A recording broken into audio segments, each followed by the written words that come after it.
হেই, কি অবস্থা? কেমন আছো তোমরা সবাই?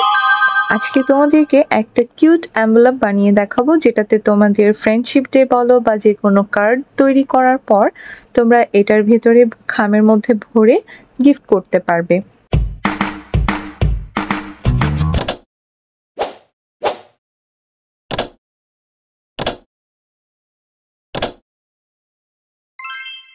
আর এটা নিজের হাতে বানিয়ে তোমরা দিতে পারবে, এর থেকে ভালো কিছু আর কি হতে পারে বলো?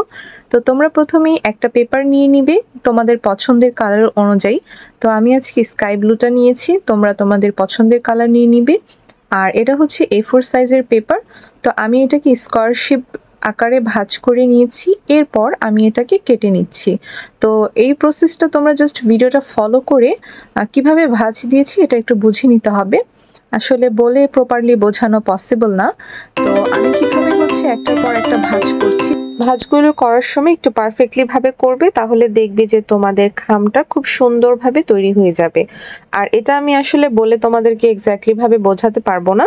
সো তোমরা একটু ভালো করে লক্ষ্য করলেই দেখবে যে আমি কিভাবে আসলে খামটা তৈরি করেছি। আসলে স্টেপগুলো ওইভাবে বলে আসলে বোঝানো পসিবল হয় না। তো এই যে আমি অলমোস্ট কিন্তু এটা ডান করে দিয়েছি। এরপর হচ্ছে আঠা দিয়ে দুই সাইড থেকে আটকে দিলাম। এরপর মাঝখানে একটু ডিজাইন করে দিয়েছি। এরপর সামনের সাইডটাকে ভাঁজ করে দিলেই সুন্দর একটা খাম তৈরি হয়ে যাবে। তো আমার কাছে এরকম একটা বাটারফ্লাই বানানো ছিল, আমি এটার মধ্যে আটকে দিলাম একটু সুন্দর লুক আসার জন্য। তো আমি জাস্ট এখানে আগে একটা কার্ড বানিয়ে রেখেছিলাম, এটাই আমি এটার ভেতরে দিয়ে দিব। তো যদিও ফ্রেন্ডশিপ ডেটা অনেক আগেই চলে গিয়েছে, তো আমি আমার পরবর্তীতে কোনো ফ্রেন্ডের সাথে দেখা হলে তাকে এটা দিয়ে দিব। সো এটা বানিয়ে ফেললাম। এই তো এটা হয়ে গিয়েছে। আর এরপরে তোমরা আঠা দিয়ে এটাকে লাগিয়ে দিতে পারো বা যে কোনো লেটারও তোমরা দিতে পারো। ভিডিওটা কেমন লেগেছে অবশ্যই কিন্তু কমেন্টে জানাবে। আল্লাহ হাফিজ।